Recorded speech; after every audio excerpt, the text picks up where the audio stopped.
Archivos de Juego. Archivos de Juego. Con Coque Evia. Un podcast original de Radio Pauta 100.5.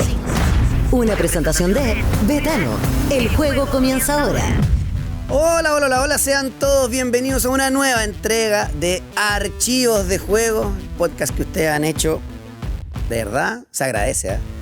Lo han hecho líder en todo lo que tiene que ver con el deporte aquí en Chile y van avanzando los capítulos, vamos interiorizándonos en diferentes temas, en diferentes disciplinas, parte de la línea editorial de Archivos de Juego y por supuesto de Pauta de Juego. Y el personaje de hoy es muy interesante porque, bueno, le voy a hacer hartas preguntas. Primero lo voy a presentar al señor Edgar Merino. ¿Cómo le va, maestro? Bien, todo bien, Coque. Aquí andamos. Gratos recuerdos tengo de mis primeras entrevistas ahí en la radio contigo, hace muchos años atrás. Oye, Edgar, voy a hablar contigo, pero también hablo con Icons, ¿no? Que es tu empresa de representación. Sí, tengo dos agencias, Solo Cracks, por un lado, que es de fútbol femenino, ya. 100%, y por otro Icons, que tiene que ver con otros deportes y fútbol masculino también. Edgar, me imagino que siempre te gustó la actividad, no sé, futbolista frustrado como yo, eso que no alcanzamos a llegar, porque quiero ser representante. ¿Por qué nace esto? Sí, la verdad que todo comenzó, se remonta a aquella data, aquella época en que recibí el primer balón de fútbol de regalo por parte de mi padre, que claro, al final nadie sabía que ese pequeño regalo iba a hacer que mi vida girara en torno a la pelota. O sea, yo desde ese minuto que empecé a jugar en la casa, me acuerdo que recibía los primeros retos de mi madre, que me decía que cómo me iba a dormir a todas las noches con el balón de fútbol, que lo pateaba todo el día en la calle, todo sucio, roñoso, y me iba a dormir con él en las noches, y ahora es que tengo que dormir con él y no sé qué. Bueno, armé ahí una relación con el fútbol muy, muy grande.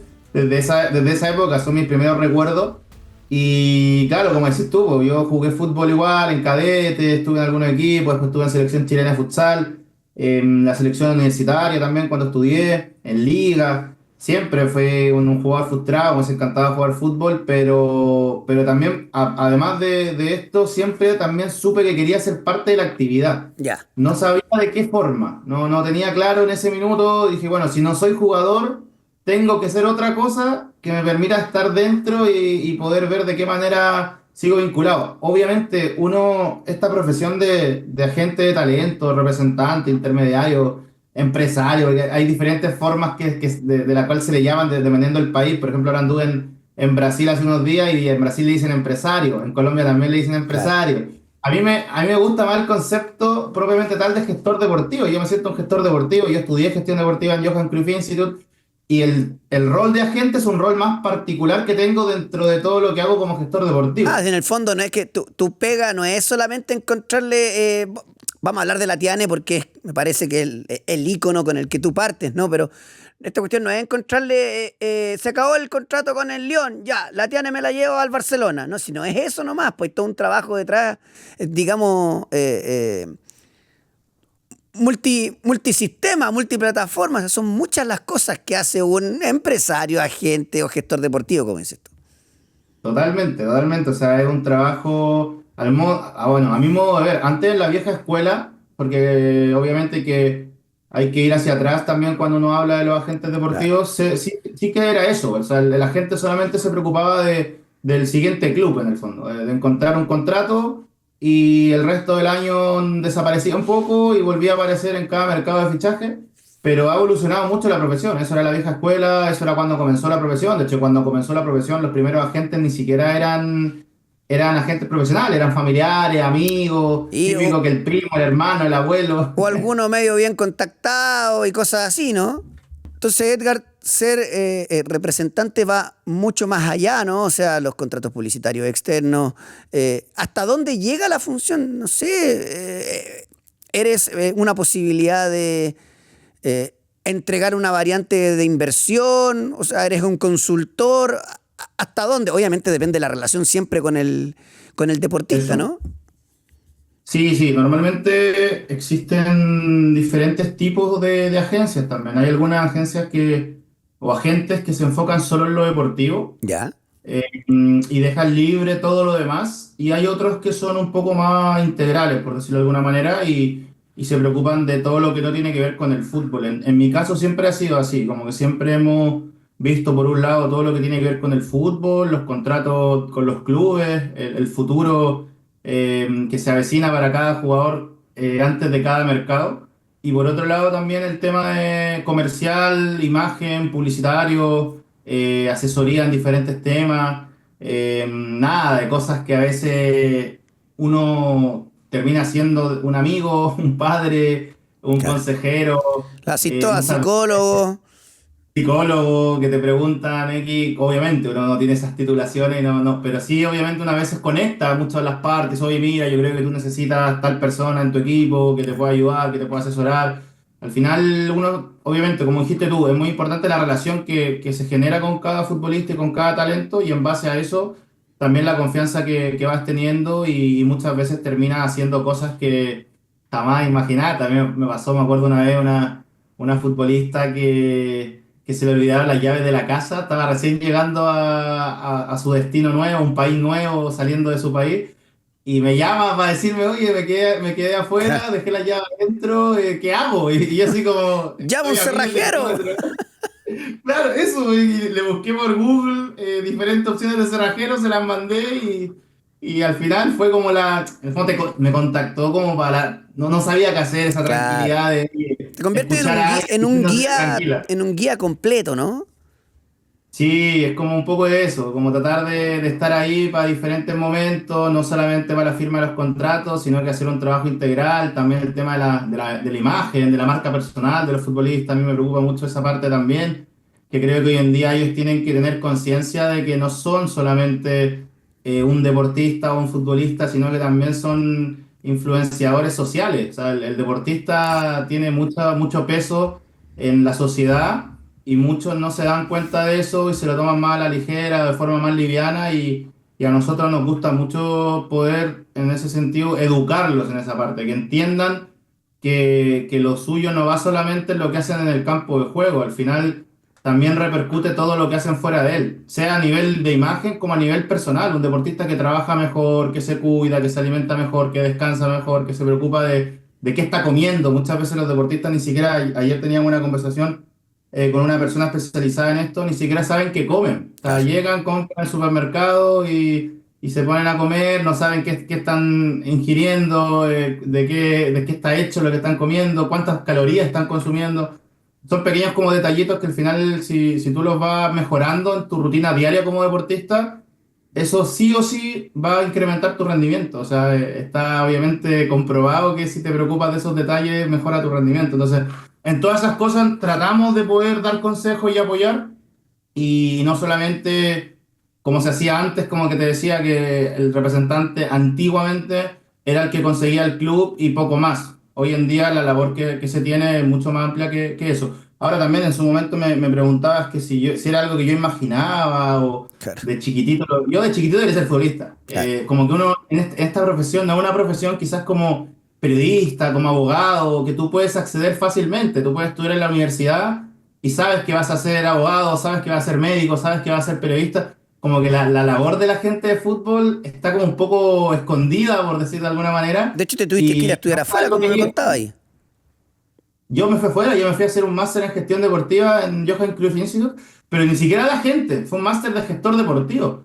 Y ahí, cuando estudié eso ahí en el instituto, me di cuenta de que, oye, existe la representación de deportistas. Claro. Y ahí fue cuando dije, oye, me gusta esta área, me gustaría poder profundizarla, y ahí fue cuando después volví a Chile y volví a tomar a mi primera deportista representada, que fue la Crespita Rodríguez, la boxeadora. Estás escuchando un podcast original de Radio Pauta, 100.5. Lo de la Crespa fue casualidad, digo, porque está ahí enfocado muy en el lado femenino.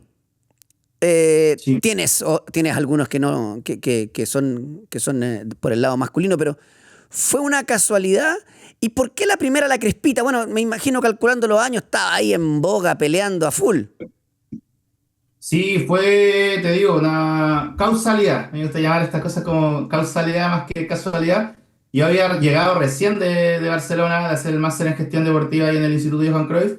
Y recuerdo que tenía muchas ganas de poner todo el conocimiento que sentía que había aprendido a la obra. O sea, quiero salir al mercado y quiero poner manos a la obra.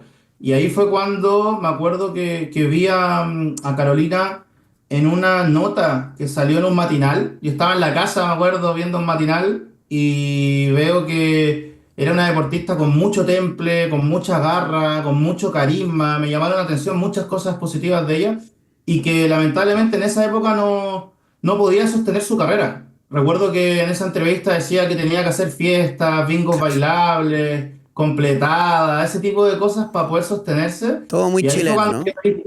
como la mayoría de los deportistas chilenos, la Claro. verdad, como el 95% de los que no, de los polideportivos sobre todo.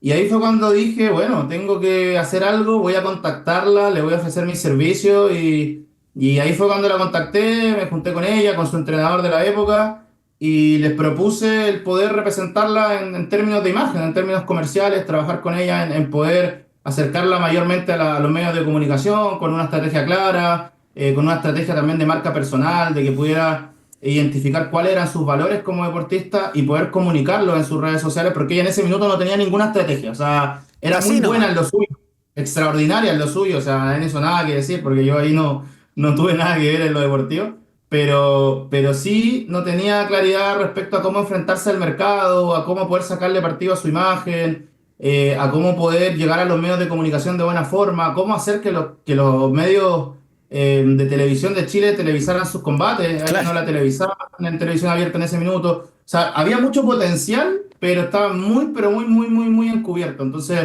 al final lo que hicimos fue eso, fue poder trabajar con ella durante, bueno, mucho tiempo, hasta el día de hoy seguimos trabajando con ella, ya más una forma de consultor, porque ella dejó la actividad, ahora la está retomando, quiere volver, aquí paso el dato de que Epa. quiere volver con todo, quiere volver a ser campeona del mundo.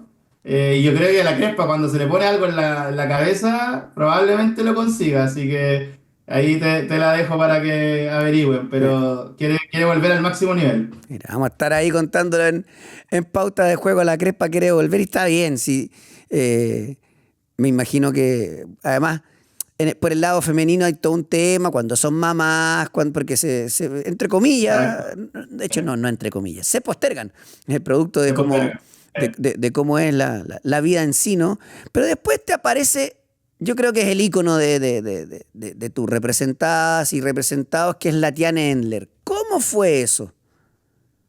Sí, mira, con la Diana tengo una historia bastante particular porque yo estudié periodismo Ujú.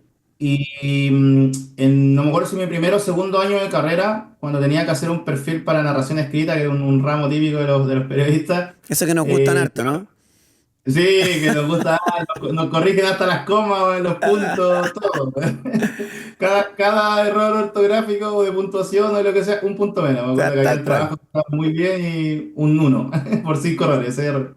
Y la propuse a ella. La propuse a ella para hacer el perfil cuando estaba en la época, no sé si te acuerdas, un sudamericano sub-17 Sí. que estaba en Melipilla, si no me equivoco, con esa generación que luego jugó el Mundial Sub-20, en esa época, en la Que época fue del medio como el Sudamericano, arranque de la generación dorada femenina, fue el arranque, al, sí, al 3 y al 4 espontáneo total, eso. pero las cabras eran buenas. O Sí, de sea, son, hecho habían contratado hace poquito a Marta Tejedor, la claro, la entrenadora española, española.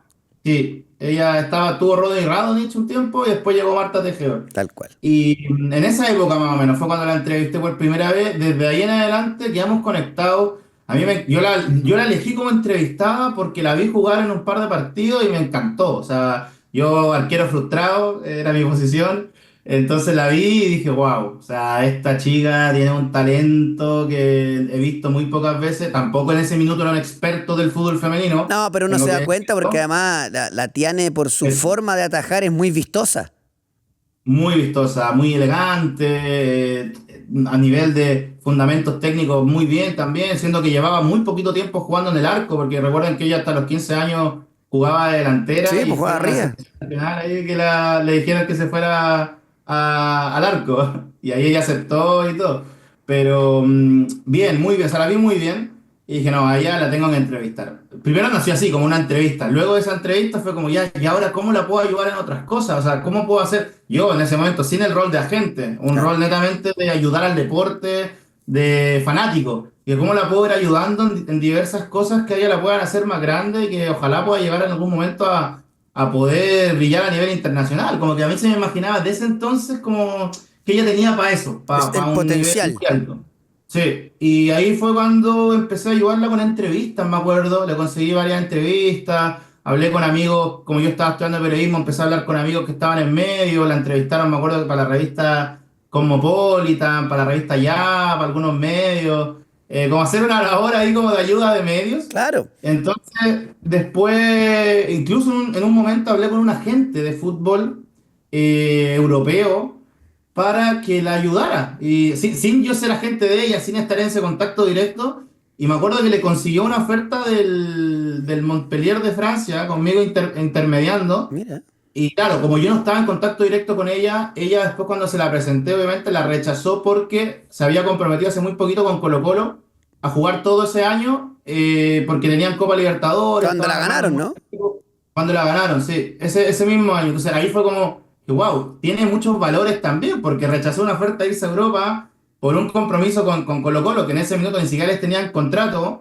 Entonces podría perfectamente haber dicho, ya sabéis que me voy. Dijo, no, ya me comprometí, ya, si hubiese sido antes quizás, no sé, bueno, dije, perfecto. Y ahí quedó todo. Y al tiempo después, cuando yo ya me empecé a dedicar a esto, fue la primera que pensé en poder hacer cosas con ella. Y ahí fue cuando me acerqué, le pedí una reunión y le dije, Tiane, hagamos cosas, tú ya me conoces, y obviamente ella se acordaba de todo este tiempo en cual, desde que la entrevisté la primera vez hasta ese día, en cual había estado tratando de ayudarla. Y me dijo que sí, que por supuesto, que trabajáramos juntos. Y ahí fue cuando yo le dije que el primer trabajo que íbamos a hacer iba a estar enfocado en su marca personal, como que para que volviera a sonar, para que volviera a hablarse de ella, tanto a nivel de medios como a nivel deportivo, en los diferentes clubes, etcétera. Pero que si tenía ganas de jugar en Europa de nuevo. Yo ya lo visualizaba y dice, no, es Sí, que no claro, es vamos para para en allá. Chile. Yo no quiero que triunfe acá el Colo-Colo, que la liga chilena, no, yo la veo para algo más. Y ahí me dice, sí, Edgar, me quedé con una espinita clavada. Me acuerdo, esto lo tengo así siempre muy fresco porque fue esa conversación que abrió la posibilidad, y que después vino todo lo que todos sabemos, pero me dijo, sí, me quedé con una espinita clavada, me gustaría volver a intentarlo. Porque yo había tenido una experiencia súper cortita en el Chelsea, no sé si te Sí, acuerdas, que ella se señor. fue 2 años a Estados Unidos Claro. y después se fue 6 meses a Chelsea y ahí se lesionó en un sudamericano, se rompió los meniscos jugando por Chile y decidió devolverse y no continuar con su contrato en Chelsea y esa fue como su experiencia europea. Y en ese minuto cuando yo empecé a trabajar con ella estaba como muy de bajón. De hecho en algunas entrevistas lo dice, capaz que si no me hubiese encontrado con él en ese minuto no estaría jugando donde estoy jugando ahora porque ella ya estaba estudiando en el Duoc en Chile. Había armado su propio emprendimiento, un gimnasio de electroestimulación muscular. O sea, estaba ya con su vida más o menos armada, con la familia súper contenta de que estuviera cerca, porque ella siempre ha sido muy aclanada a su familia. Sí. Y yo le empecé a meter cositas en la cabeza, ella también, porque ella siempre quedó con las pillitas clavadas, como me dijo. Y a los 6 meses más o menos de eso, llegó la oportunidad del Valencia de España. Le Y ahí ya devolvió. después se Ahora dio no hay todo lo cómo que pasó. traérsela. Ahora no hay como traérsela. No, Claro. no, que quiere seguir brillando al máximo nivel. Es muy exigente. No, no. Yo le he preguntado si quiere volver a jugar en Chile y eso. Me dice, no, es que por el nivel de la liga, ella quiere jugar al máximo nivel hasta que Ah, su cuerpo le dé y su mente le o dé. sea, con el mayor de los respetos por las chicas de acá, la tía Endler vuelve a Chile, si quiere vuelve coja y va a engalanar el torneo. Ahora yo veo acá a Isidoro Olave, la Karen Fuentes, la Pancha Lara, la Yanara Edo, o sea, después fuiste abriendo un camino en el fútbol femenino, pero también en otros deportes. Está la Ina Montt, que fue todo digamos, una bomba, esa 4% de los Juegos Panamericanos. Entonces, también en otros deportes, con la atleta, también está, aquí no lo conozco, para qué voy a mentir, y eso que yo trabajo en esto, pero Arturo Macaco Flow Vergara. Este es karateca.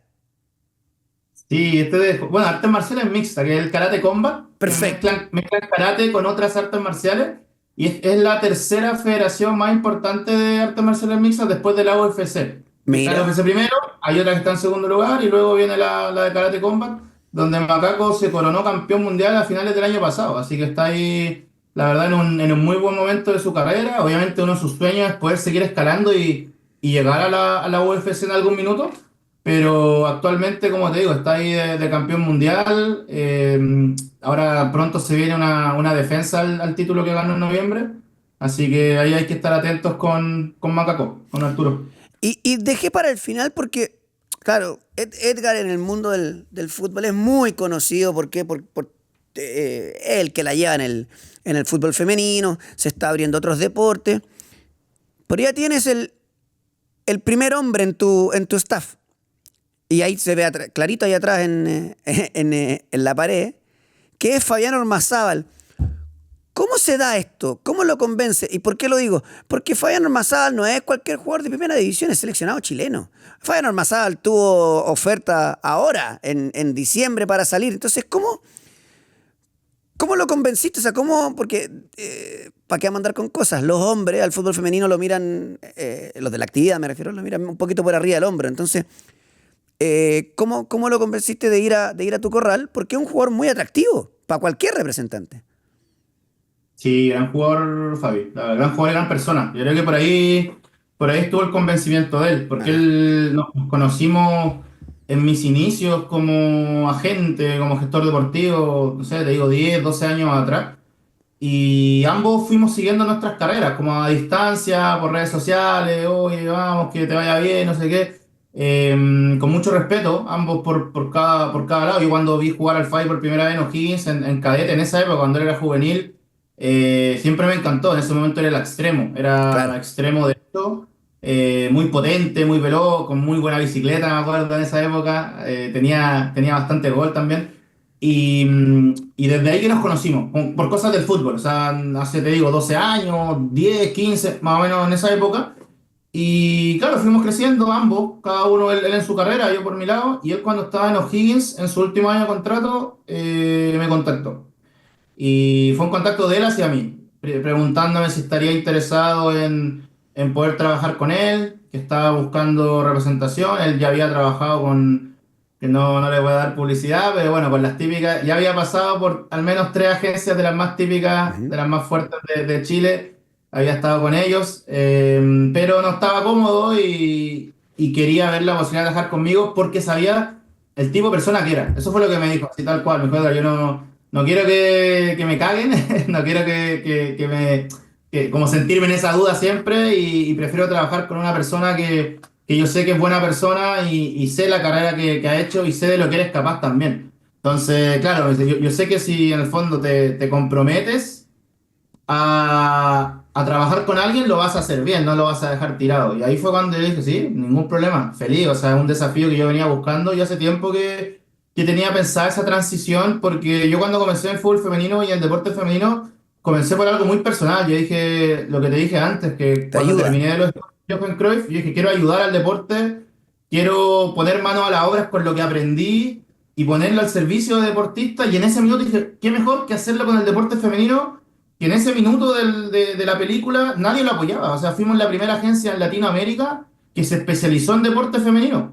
No existían otras agencias. Hoy en día hay un montón de agencias que ya obviamente Claro. consideran a las mujeres y en el fútbol femenino también. De hecho, gracias a Dios he tenido muy buena experiencia en el extranjero cuando me ha tocado ir a visitar distintos países con otros agentes que en su momento nos vieron a nosotros como referencia por lo que hicimos y por haber comenzado con el fútbol femenino y que ellos se atrevieron a hacerlo en sus respectivos países. Pero en esa época cuando comenzamos no había nada. Entonces siento que esa primera parte que era poder ser un agente de cambio para el deporte femenino lo conseguimos y lo conseguimos con creces porque la agencia se posicionó como una agencia líder a nivel mundial. Hoy en día no tenemos nada que enviarle a las mejores agencias de fútbol femenino a nivel planetario y ese era como mi primer objetivo, poder hacer un cambio, poder posicionar a Solo Cracks entre una de las agencias mejores del mundo en lo suyo, en el fútbol femenino. Y después de eso, yo siempre en mi película, cuando uno sueña, siempre estuvo la posibilidad de pasar al fútbol masculino y volver a otros deportes, que fueron los orígenes de la agencia. Pero quería hacerlo una vez que ya pudiera haber completado un ciclo, por decirlo de alguna manera. Y Sí. creo que ese minuto fue genial, o sea, como que me cayó como anillo al dedo, cuando Fabián se acercó y tuvimos esta conversación. Sí, del hincha de la U que no escuche esta parte, ¿ah? Que no la escuche. Lléveselo luego, por favor. Lléveselo luego. Mire que arrancamos la próxima clasificatoria con el señor Ormazábal de titular. Si Loyola juega al medio, Sí. pero ese es otro tema. Está a un nivel extraordinario. Muy bien. La verdad que Muy bien. a un nivel extraordinario. Físicamente marca una diferencia y acá en Chile uno tiende a chancharse porque el tipo le sobra. Ahora, estaba hablando de los sueños, Edgar, y con esto cierro. ¿Un sueño? Porque esto partió, mi sueño es ayudar, ya después armaste una empresa, ya después mi sueño es hacer la transición, ya la hiciste. Un sueño así que tú digas, mira, a mí me gustaría esto. Sí, a mí me gustaría seguir aportándole valor a la industria, hacer que la agencia de fútbol masculino crezca al mismo nivel de la del fútbol femenino, o sea, que seamos líderes a nivel mundial, sobre todo con jugadores de mi país. Yo siempre he abierto a trabajar con jugadores de todos los países. En fútbol femenino he trabajado con talento de los 5 continentes, con más de 30 países de nacionalidad he tenido en la agencia, pero siempre obviamente con cierto amor a los deportistas de mi país. Me gustaría ayudar a nuevos jugadores chilenos a que lleguen a brillar en Europa. Yo creo que por ahí la representación se ha ido quedando en ese sentido y quiero ser un agente de cambio como lo fui en el fútbol femenino para todo lo malo que está pasando en el fútbol masculino en nuestro país. Ser esa opción diferente, una opción, no sé, humana, que se preocupa antes de negociar su comisión, de negociar todo lo que tiene que negociar del deportista antes que asegurarse uno. Y también generar un legado nuevo a gente. Ahora acabo de comenzar con un proyecto nuevo, Agente 360, que es una mentoría para todas aquellas personas que quieren convertirse en agentes de fútbol o que ya son agentes de fútbol y que quieren mejorar y que quieren aprender de alguien que ya lleva más de 700 fichajes, que ya lleva más de 300 acuerdos publicitarios. Como poner eso al servicio de las personas que quieren formarse en esta profesión, porque no hay una universidad de agentes de fútbol. Claro. Entonces ahí vi que hay una posibilidad de poder generar un legado también y eso me motiva muchísimo. El día de mañana llegar y decir, mira, yo formé a estos 50 agentes que hoy en día la están rompiendo, que están representando a buenos deportistas, que están haciendo bien las cosas, porque a todos los que van a ingresar yo los entrevisto, para saber qué valores tienen, para saber... Claro. Para saber si lo que quieren es comprarse un club y andar haciendo triangulaciones. Tal cual, tal cual. Yo, de hecho, en la primera edición, ahora vamos por la segunda edición, ahora vamos a hacer la tercera, el lanzamiento de la tercera. En la primera edición dejé como a 7 personas fuera porque no me tincó. De guata nomás. De guata, tal cual. Y eso es lo que estoy buscando también con Agente 360, generar este legado, este cambio desde dentro de la industria, porque es una industria demasiado egoísta, es una industria donde nadie te da un consejo, nadie te da un contacto, nadie te dice cómo hacer las cosas, nadie te comparte las herramientas que usan en el día a día. Y yo siempre he sido una persona que cree lo contrario. Yo creo que colaborando podemos hacernos más grandes aún. Sí. Y un poco siento que con este proyecto voy a ayudar mucho a que las cosas se cambien, pero desde dentro, no desde afuera, ni desde la palabra solamente, sino que formando a gentes que puedan ser capaces de cambiar las cosas desde dentro. Ingresa al modo Betano, únete al mejor operador de apuestas deportivas del mundo y recibe un bono de bienvenida de hasta 200.000 pesos porque con Betano el juego comienza ahora. Edgar Merino, representante, gestor deportivo y todos los sinónimos que nos dijo. Te mando un abrazo. Fue muy interesante saber la vuelta que te diste porque no sé si la vuelta será más larga o más corta, pero fue distinta y que ya ver con... Creo que hay diferentes íconos, ¿no? Pero esos dos que están ahí atrás tuyo es parte de los mini trofeos, entre comillas, que va teniendo un buen agente y bueno, y ahí uno lo puede ver que hay un buen trabajo detrás. Así que Edgar, te mando un abrazo. Gracias por esta entrevista porque tiene una patita diferente a lo que estábamos acostumbrados. Y bueno, y nos estamos encontrando, amigos. No, gracias a ti y como te digo, guardo con especial cariño esas primeras entrevistas que tuve cuando estaba ingresando al fútbol femenino, que siempre le diste cabida en tu programa, entonces te agradezco mucho esa oportunidad porque no todos la dieron en ese minuto. Ahora, claro, es más fácil porque, como bien dice, uno representa ya quizás a talentos de nombre, pero en esa época, cuando quizás uno no tenía tanta repercusión, fuiste uno de los primeros que me dio cabida ahí en los medios, así que muchas gracias por eso. Maestro, un abrazo y nos encontramos en la próxima. Nos vemos, gracias, saludos. Y a ustedes la invitación como siempre, de lunes a viernes de 12:30 a 14 en Pauta de Juego. Y a ver los podcasts originales de Pauta, yo les recomiendo Archivos de Juego, por supuesto. Y Detrás del Juego con Fernando Agustín Tapia, vayan a YouTube, ahí están todos los capítulos. Tú ingresa al modo Betano, únete al mejor operador de apuestas deportivas del mundo y recibe un bono de bienvenida de hasta 200.000 pesos, porque con Betano el juego comienza ahora. Un abrazo y nos encontramos en la próxima. Chao, chao. Archivos de Juego. Con Coque Evia. Un podcast original de Radio Pauta 100.5. Una presentación de Betano. El juego comienza ahora.